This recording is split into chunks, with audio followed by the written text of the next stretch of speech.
எல்லாருக்கும் வணக்கம். உங்கள் எல்லாரையும் தமிழன் மோட்டோ சேனலுக்கு அன்போட வரவேற்கிறேன். ஸோ இந்த வீடியோவில் நம்ம எதை பற்றி பார்க்க போகிறோம் அப்படின்னு பார்த்தீங்கன்னா, ஹீரோ ஹோண்டாவுடைய ஸ்ப்ளெண்டர் ப்ளஸ் இந்த மாடல் வண்டி. ஸோ இந்த வண்டியில் வந்து பார்த்தீங்க அப்படின்னா ஒரு 2 கம்ப்ளைண்ட். மொதல் கம்ப்ளைண்ட் என்ன அப்படின்னு பார்த்தீங்கன்னா, வண்டி வந்து ஸ்டார்ட் பண்ணிவிட்டு ஒரு 40 கிலோமீட்டர்ஸ் அந்த மாதிரி ரேஞ்சில் போகும்போது கொஞ்சம் அடைச்சி ஓடுது அப்படிங்கக்கூடிய கம்ப்ளைண்ட் ஒன்று. அண்ட் 2வது கம்ப்ளைண்ட் என்ன அப்படின்னு பார்த்தீங்கன்னா, மைலேஜ் வந்து வெறும் 20 தான் கொடுக்குது அப்படின்றது தான் 2வது கம்ப்ளைண்ட். ஸோ இந்த கம்ப்ளைண்ட்டை இப்போ நம்ம சால்வ் பண்ண போகிறோம். அது மட்டும் இல்லாமல் சில ஸ்பேர்ஸ் எல்லாத்தையுமே வந்து நம்ம என்ன பண்ணியிருக்கோம்னா வாங்கிட்டு வந்துட்டோம். ஸோ ஒரு வந்து வண்டி வாங்கினதில் இருந்து இப்போ வரைக்கும் வந்து சில விஷயங்கள் எல்லாம் பார்க்கவே இல்லை. அதனால் வந்து நம்ம எல்லா ஒர்க்கையுமே சேர்த்து பார்த்துடலாம் அப்படின்னு சொல்லிட்டு மொத்தமாக என்ன பண்ணியிருக்கோம் அப்படின்னா சில ஸ்பேர்ஸ் எல்லாம் வந்து வாங்கிட்டு வந்துட்டோம். ஸோ ஃபஸ்ட்டு வந்து பார்த்திங்க அப்படின்னா நம்ம வந்து இன்ஜின் ஆயில் வந்து ரிமூவ் பண்ணுறோம். வண்டியில் இருக்கக்கூடிய இன்ஜின் ஆயிலை வந்து அந்த கரெக்டான டூல் யூஸ் பண்ணி நம்ம என்ன பண்ணுறோம் அப்படின்னா ரிமூவ் பண்ணுறோம். ஸோ இன்ஜின் ஆயிலை பார்த்தாலே உங்களுக்கு தெரிஞ்சிடும் இந்த வண்டி வந்து லாஸ்ட்டாக எப்போ சர்வீஸ் பண்ணியிருக்காங்க அப்படின்ற விஷயம் வந்து நம்ம தெரிஞ்சுக்கலாம் ரொம்ப ஈஸியாக. ஆயில் வந்து பார்த்திங்க அப்படின்னா ரொம்பவே திக்காக இருக்குது. அண்ட் அது மட்டும் இல்லாமல் ஒரு குவான்டிட்டி வைஸாகவும் ரொம்ப கம்மியாக தான் இருக்குது. ஸோ இதில் வந்து பார்த்திங்க அப்படின்னா நல்லா டெபாசிட் ஆகி நல்லா கண்ணங்கரேன்னு நீங்கள் ஆயில் பார்த்தாலே தெரியும். ஸோ இவங்க வந்து பேசிக் சர்வீஸ் வந்து மற்றது எதுவுமே பண்ணவே கிடையாது இது வரைக்கும். ஸோ வண்டி வந்து கம்பெனிக்காரன் கொடுத்தப்போ எப்படி இருந்துச்சோ அதே மாதிரியே மெயின்டைன் பண்ணியிருப்பாங்க போல். ஸோ இப்போ ஆசல்ரேட்டர் கேபிளும் வந்து நம்ம மாற்ற போகிறோம். அதனால் அந்த ஆசல்ரேட்டர் கேபிளையும் என்ன பண்ணியாச்சு அப்படின்னா ரிமூவ் பண்ணியாச்சு. ஸோ இந்த கேபிள் வந்து ஏன் மாற்றுறோம் அப்படின்னு பார்த்தீங்கன்னா, கேபிள் வந்து அங்கங்கே வந்து லைட்டாக அந்த கட் ஆகக்கூடிய ஸ்டேஜில் வந்து இருக்குது. ஸோ ஆப்வியஸ்லி சீக்கிரமே அந்த கேபிள் வந்து கட் ஆகிடும். அதனால் வந்து நம்ம ஒரு சேஃப்டி ப்ரிகாஷன்ஸாக வந்து முன்னாடியே வந்து நம்ம அதை சேஞ்ச் பண்ணிடலாம் அப்படின்னு முடிவு பண்ணிட்டோம். ஸோ இப்போ டூல் பாக்ஸ் வந்து பார்த்திங்க அப்படின்னா வெளியில் எடுத்தாச்சு. ஸோ வண்டியில் வந்து அடைச்சி ஓடுது அப்படிங்கக்கூடிய கம்ப்ளைண்ட்டை நம்ம சால்வ் பண்ணுறதுக்கு வந்து பார்த்திங்க அப்படின்னா நம்ம ஒரு 3 விஷயத்தை வந்து செக் பண்ணால் போதுமானது. பெரும்பாலும் வந்து பார்த்திங்க அப்படின்னா இந்த 3 விஷயத்துலேயே வந்து நமக்கு மேக்ஸிமம் வந்து கம்ப்ளைண்ட்ஸ் வந்து சால்வ் ஆகிடும். அந்த 3 விஷயம் என்னென்ன அப்படின்னு பார்த்தீங்கன்னா, ஃபஸ்ட்டு வந்து வண்டியினுடைய ஏர் ஃபில்ட்ரு. ஸோ இவங்க வண்டி வந்து வாங்கினதுலேருந்து அந்த ஏர் ஃபில்டர் மாற்றிருக்க மாட்டாங்க போல், அந்தளவுக்கு வந்து டேமேஜ் தான் இருந்தது. அண்ட் 2வது வந்து பார்த்திங்க அப்படின்னா வண்டியினுடைய கார்பரேட்ரு. ஸோ கார்பரேட்டருடைய சோக் லைனு, ஆசல்ரேட்டர் கேபிள் போகிற லைனு, அது மட்டும் இல்லாமல் ஐடியல் ஜெட்டு, மெயின் ஜெட்டு இதெல்லாம் பார்க்கணும். அண்டு 3வது வந்து பார்த்திங்க அப்படின்னா ஸ்பார்க் ப்ளக். ஸோ நம்ம வந்து பார்த்திங்கன்னா ஏர் ஃபில்ட்ரு வந்து புதுசு வாங்கியிருக்கோம். ஹீரோ மாட்டர் காப்பின ஜென்யூன் பார்ட் தான் வாங்கியிருக்கோம். இந்த வண்டியில் 4க்கு வந்து ஃப்ரண்ட்டில் ஆயில் சீல் கொஞ்சம் ஒழுகிறதுனால நம்ம அதையும் வந்து மாற்றிடலாம் அப்படின்னு முடிவு பண்ணிட்டோம். இன்ஜின் ஆயில் கையோட சேஞ்ச் பண்ணுறது தான். ஸோ 20W40 SAE வந்து என்ன பண்ணிட்டோம் அப்படின்னா வாங்கியிருக்கோம். அண்டு ஸ்பார்க் ப்ளக் வந்து பார்த்திங்க அப்படின்னா கம்பெனி ரெக்கமெண்ட் பண்ணுற அதே ஸ்பார்க் ப்ளக் ஒன்று புதுசு வாங்கியாச்சு. இது இல்லாமல் இந்த பெட்ரோல் ஹோஸ் வந்து பார்த்திங்க அப்படின்னா அடிஷ்னலாக வாங்கியிருக்கோம். ஸோ எப்படியும் வந்து நம்ம 4க்கு ஆயில் சேஞ்ச் பண்ணும்போது அப்படியே 4க்கு ஆயிலினுடைய ஆயில் சீலும் வந்து சேஞ்ச் பண்ணிடலாம் அப்படின்னு சொல்லிட்டு அதுவும் என்ன பண்ணிட்டோம் அப்படின்னா 2 4க்குமே வந்து வாங்கியாச்சு. ஸோ ஓவராலாக இப்போ வாங்கினது எல்லாத்தையுமே சர்வீஸ் பண்ணிவிட்டு இந்த வண்டியை வந்து நம்ம மாட்ட போகிறோம். ஸோ ஃபஸ்ட்டு நம்மளுடைய கம்ப்ளைண்ட்டை சால்வ் பண்ணுறதுக்காக என்ன பண்ணிட்டோம் அப்படின்னா கார்பரேட்டரை வந்து ரிமூவ் பண்ணிட்டோம். ஸோ கார்பரேட்டர் வந்து பார்த்திங்க அப்படின்னா இப்போ தான் ரிமூவ் பண்ணுறோம். ஃப்ளாஞ்சினுடைய அந்த நட்ஸ் அண்ட் போல்ட்ஸை வந்து ரிமூவ் பண்ணிகிட்ருக்காங்க. ஸோ ட்ரைனிஸ் வந்து ரிமூவ் பண்ணிகிட்ருக்காங்க. ஸோ இப்போ ரிமூவ் பண்ணதுக்கப்புறமா வந்து நம்ம கார்பரேட்டரை வந்து வெளியில் எடுத்தாச்சு. இப்போ இந்த கார்பரேட்டரை வந்து ஒருத்தர் வந்து க்ளீன் பண்ண போகிறாரு. அவர் கையில் பொறுப்பை ஒப்படைக்க போகிறோம்.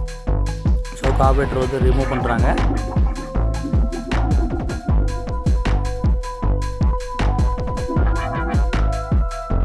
ஸோ சைடில் வந்து பார்த்திங்க அப்படின்னா பேரலாக ஒருத்தர் வந்து கார்பரேட்டர் ரிமூவ் பண்ணிகிட்டு இருக்கும்போதே ஏர் ஃபில்ட்ரு வந்து என்ன பண்ணுறோம் அப்படின்னா நம்ம சேஞ்ச் பண்ணிடலாம் அப்படின்னு சொல்லிட்டு முடிவு பண்ணியிருந்தனால பழைய ஏர் ஃபில்டரை வந்து நம்ம ரிமூவ் பண்ணி வெளியில் எடுத்துகிட்டு புது ஏர் ஃபில்ட்ரு வந்து இப்போ நம்ம மாட்ட போகிறோம்.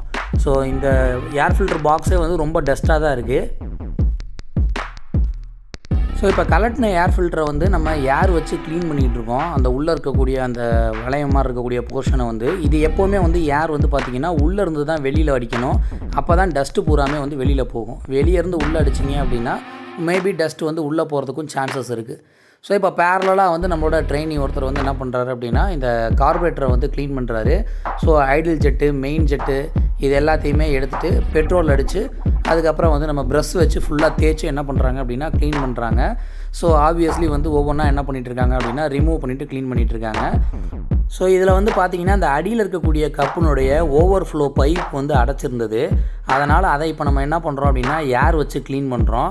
ஸோ அந்த ஓவர்ஃப்ளோ பைப்பை க்ளீன் பண்ணிவிட்டு நம்மளுடைய main jet and ideal jet இது ரெண்டையுமே என்ன பண்ணுறோம் அப்படின்னா ஏர் வச்சு க்ளீன் பண்ணுறோம். ஸோ நம்ம இதை ஏர் வச்சும் க்ளீன் பண்ணலாம், இல்லை நீங்கள் உள்ளுக்குள்ளே வந்து வேறு ஏதாவது ஒரு சின்னதாக ஒயர் மாதிரி இருக்கக்கூடிய ஒரு தின்னஸ்ட் மெட்டீரியலை வந்து நீங்கள் இந்த ஜெட்டு வழியாக வந்து பாஸ் பண்ணியும் என்ன பண்ணலாம் அப்படின்னா க்ளீன் பண்ணலாம். ஸோ இது வந்து நம்ம மெத்தட் ஆஃப் க்ளீனிங் வந்து பார்த்திங்க அப்படின்னா ஒவ்வொரு இடத்துலையும் வேறு மாதிரி பண்ணுவாங்க. ஸோ இதை க்ளீன் பண்ணிக்கிட்டு இருக்கோம். ஸோ கார்பரேட்டர் க்ளீனிங் வந்து ஒரு செக்மெண்ட் ஆஃப் ஸ்டூடெண்ட்ஸ் வந்து பண்ணிகிட்டு இருக்கும்போதே பேரலாக இன்னொரு பக்கம் வந்து இன்ஜின் ஆயில் வந்து ஃபில் பண்ணுறோம். ஸோ இந்த வண்டியினுடைய குவான்டிட்டி வந்து பார்த்திங்க அப்படின்னா 800 ml. ஸோ அந்த 800 ml வந்து இப்போ மெஷரிங் ஜாரில் வந்து இன்ஜின் ஆயில் வந்து ஊற்றிட்டு இருக்கோம். இதில் வந்து 20W40 தான் வந்து ரெக்கமெண்டட் ஆயில், கம்பெனி ரெக்கமெண்டடே வந்து 20W40 தான். ஸோ அதனால் என்ன பண்ணுறாங்க அப்படின்னா அதே அளவுக்கு குவான்டிட்டி வந்து மெஷர் பண்ணுறாங்க. இப்போ மெஷர் பண்ணிவிட்டு அதுக்கப்புறம் இதை இன்ஜின் ஆயிலை வந்து என்ன பண்ண போகிறோம் அப்படின்னா நம்மளுடைய இன்ஜினில் வந்து ஃபில் பண்ண போகிறோம்.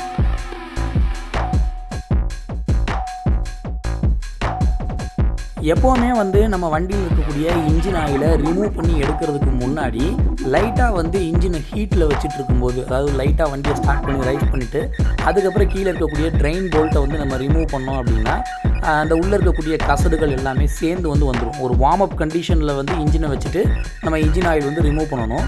ஆனால் திரும்ப ஊற்றும் போது வந்து நம்ம இன்ஜின் வந்து கூல் கண்டிஷனில் இருந்தது அப்படின்னா பெஸ்ட்டு. ஸோ நம்ம கரெக்டாக அந்த மெஷர் பண்ண குவான்டிட்டி ஆஃப் இன்ஜின் ஆயிலை வந்து இன்ஜினில் வந்து ஃபில் பண்ணிகிட்டு இருக்கோம். இப்போ ஃபில் பண்ணுறதுக்கு முன்னாடி ட்ரெயின் போல்ட்டை வந்து டைட் வச்சிடணும்.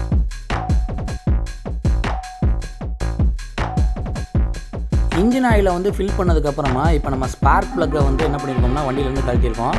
இதனுடைய நம்பர் வந்து பார்த்தீங்க அப்படின்னா CR6HSA அப்படிங்கக்கூடிய நம்பரு. அதே நம்பரில் தான் இப்போ நம்ம புது ஸ்பார்க் ப்ளக்கும் வாங்கியிருக்கோம்.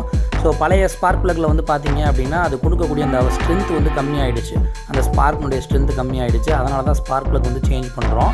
ஸோ இப்போ ஸ்பார்க் ப்ளக் வந்து பார்த்தீங்க அப்படின்னா நம்ம சேஞ்ச் பண்ணிட்டோம். இப்போ ஏர் ஃபில்டரை வந்து ஃபுல்லாக வந்து நம்ம மாட்டிடலாம். ஸோ பழைய ஏர் ஃபில்டரை கலட்டிட்டு நம்ம உள்ளே இருக்கக்கூடிய அந்த ஃபில்டரை வந்து க்ளீன் பண்ணிவிட்டு இந்த புதிய ஏர் ஃபில்டர்னுடைய ஸ்பான்சஸை வந்து நம்ம என்ன பண்ணுறோம் அப்படின்னா ஏர் ஃபில்டரில் வந்து ஃபிக்ஸ் பண்ணுறோம். ஸோ இப்போ வந்து ஃபுல்லாக ஃபிக்ஸ் பண்ணியாச்சு.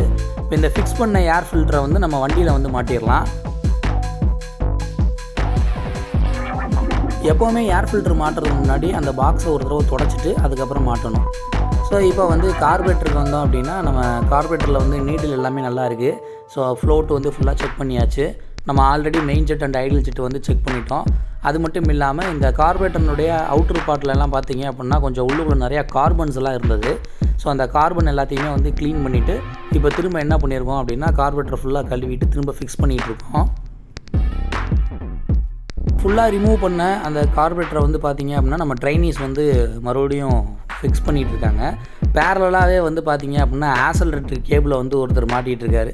ஸோ இந்த ஆசலரேட்டர் கேபிள் வந்து பார்த்திங்க அப்படின்னா இதில் ஒரு சின்ன ப்ராப்ளம் இருந்தது. என்ன அப்படின்னு பார்த்தீங்கன்னா அந்த மேலே இருக்கக்கூடிய அந்த கப்பு உட்காரக்கூடிய காடி வந்து உடஞ்சிருந்தது. ஸோ அது உடஞ்சிருந்ததுனால அந்த மேலே இருக்கக்கூடிய பீஸ் மட்டும் தனியாக திரும்ப வந்து ஷாப்புக்கு போய் வாங்கினோம் நாங்கள். ஸோ அது வந்து ஆல்மோஸ்ட் வந்து பார்த்திங்க அப்படின்னா ஒரு 30 ரூபா பக்கம் அதுலேயே போயிடுச்சு. ஸோ அதுக்கப்புறமா திரும்ப என்ன பண்ணாங்க அப்படின்னா அந்த ஆசலரேட்டரை வந்து ஃபிக்ஸ் பண்ணிகிட்டு இருந்தாங்க. அதனால் அது கொஞ்சம் டைம் ஆகிட்டு இருந்தது. இதுக்கு பேரலாகவே வந்து நம்ம வண்டியில் இருக்கக்கூடிய ஏர் ஃபில்டர் நம்ம மாட்டியிருந்தோம் இல்லைங்களா, அதனுடைய அவுட்ரு பாடி கவர்லாம் போட்டு ஏர் ஃபில்டர்னுடைய கவரை போட்டு இப்போ டைட் வச்சுட்ருக்காங்க. ஸோ இப்போ வந்து பார்த்திங்க அப்படின்னா இந்த சைடு ஒர்க்கு வந்து ஃபுல்லாக முடிஞ்சது. பட் இருந்தாலும் வண்டி எங்களுக்கு திரும்பவும் வந்து அடைச்சடைச்சு ஓடுற மாதிரியான ஒரு ஃபீல் இருந்தது. அதனால் வண்டியினுடைய பொல்யூஷனுக்குன்னு சொல்லி அந்த தனியாக வந்து பார்த்திங்க அப்படின்னா ஒரு சின்ன பீசஸ் மாதிரி கொடுத்துருப்பாங்க. ஸோ இதை வந்து ஏர் இண்டக்ஷன் சிஸ்டம் அப்படின்னு சொல்லி நம்ம சொல்லுவோம். ஸோ ஒவ்வொரு கம்பெனிலையும் ஒவ்வொரு தரப்பில் சொல்லிக்குவாங்க. ஸோ இந்த சிஸ்டமை வந்து கழட்டி க்ளீன் பண்ணி போட்டுருவோம் அப்படின்னு சொல்லிட்டு அதையும் என்ன பண்ணிட்டோம் அப்படின்னா பேரலாக ரிமூவ் பண்ண ஆரம்பிச்சிட்டோம்.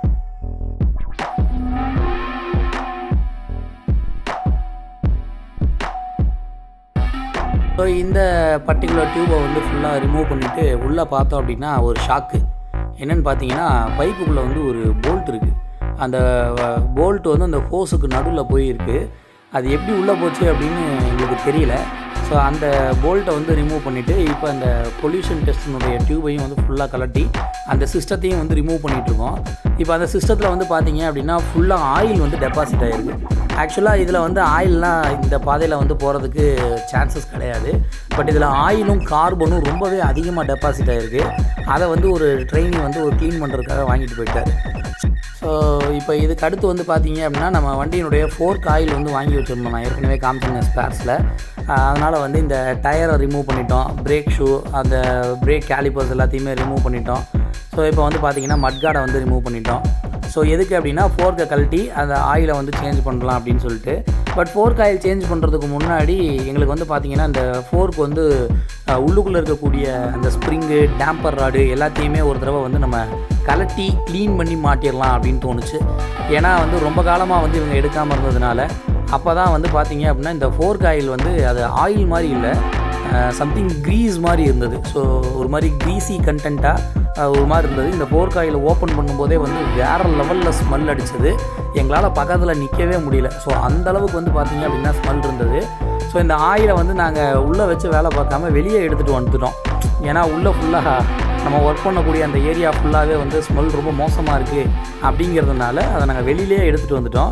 சரி, வெளியில் எடுத்துகிட்டு வந்துட்டு இப்போ பெட்ரோல் ஊற்றி என்ன பண்ணிகிட்ருக்கோம் அப்படின்னா இந்த ஸ்ப்ரிங்கு மற்றது எல்லா ஐட்டம்ஸையுமே வந்து ஃபுல்லாக க்ளீன் பண்ணிவிட்டு இப்போ மறுபடியும் அந்த உள்ளே இருக்கக்கூடிய இன்னர் டியூபை ரிமூவ் பண்ணி நம்ம வந்து அந்த ஆயில் சீல் வந்து சேஞ்ச் பண்ணிடலாம் அப்படின்னு சொல்லிட்டு இன்னர் டியூப் வந்து ரிமூவ் பண்ணுறோம். ஸோ இன்னர் டியூப் வந்து பார்த்திங்க அப்படின்னா நம்ம அந்த டேம்பிங் ராடு இது எல்லாத்தையுமே வந்து தனித்தனியாக வந்து என்ன பண்ணியாச்சு அப்படின்னா கழட்டி வந்து எடுத்தாச்சு. இப்போ வந்து ஃபுல்லாக ரிமூவ் பண்ணிவிட்டு ஆயில் சீல் வந்து பார்த்திங்க அப்படின்னா நம்ம சேஞ்ச் பண்ணிகிட்ருக்கோம். ஸோ ஆயில் சீல் வந்து கரெக்டாக போட்டுட்டு அதுக்கப்புறம் சீலினுடைய லாக்கெல்லாம் கரெக்டாக போட்டுட்டு ஆயில் சீல் இன்ஸ்டாலர் அப்படின்னு சொல்லிட்டு அதுக்கே உண்டான ஒரு ஸ்பெஷல் டூல் இருக்குது இந்த ஆயில் சீலை கரெக்டாக உட்கார வைக்கிறதுக்கு. ஸோ அந்த டூல் யூஸ் பண்ணி இப்போ என்ன பண்ணிகிட்ருக்கோம் அப்படின்னா ஆயில் சீலை வந்து பர்ஃபெக்டாக உட்கார வச்சுட்ருக்கோம். ஸோ நீங்கள் பார்த்தீங்கனாலே தெரியும், ஆக்சுவலாக அது நல்லா இன்னும் ஃபோர்ஸாக வந்து அடிப்பாங்க. இந்த இப்போ அடிப்பாங்க பாருங்கள். ஸோ இப்போ வந்து பார்த்திங்கன்னா ஸ்டார்டிங்கில் நம்ம போட்டதுக்கும் இப்போ வந்து அந்த ஆயில் சீல் வந்து உள்ளே ஏறினதையும் வந்து நம்ம கிளியராகவே பார்க்க முடியும். ஸோ இப்போ இதுக்கு மேலே வந்து ஆயில் சீல் லாக்கையும் வந்து போட்டு நம்ம வந்து ஃபுல்லாக கரெக்டாக வந்து கச்சிதமாக உட்கார வச்சுட்டோம். ஸோ ஃபோர்க்கினுடைய அந்த ஸ்ப்ரிங்கு அண்ட் அதர் ஐட்டம்ஸ் மீதி எல்லாத்தையுமே வந்து ப்ராப்பராக வந்து போட்டுட்டு 150 ml கரெக்டாக வந்து ஃபோர்க் ஆயில் வந்து மெஷர் பண்ணி எடுத்துருக்கோம் 150 ml. ஸோ அந்த 150 ml மெஷர் பண்ண ஆயிலை வந்து ஃபோர்க்கில் வந்து என்ன பண்ணுறோம் அப்படின்னா ஃபில் பண்ணுறோம்.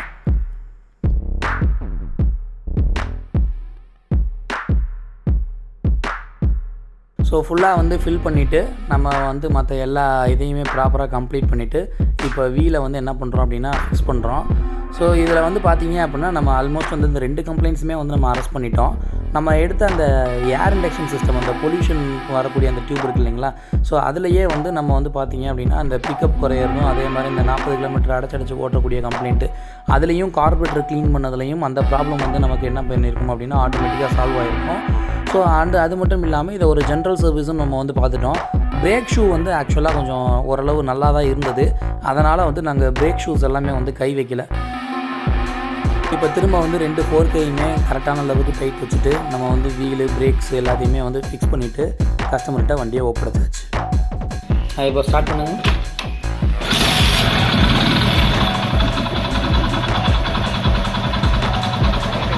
ஸோ இப்போ இனிமேல் வந்து ஓரளவு நல்லா மைலேஜ் கொடுக்கும் அப்படின்னு நாங்கள் நம்புகிறோம்.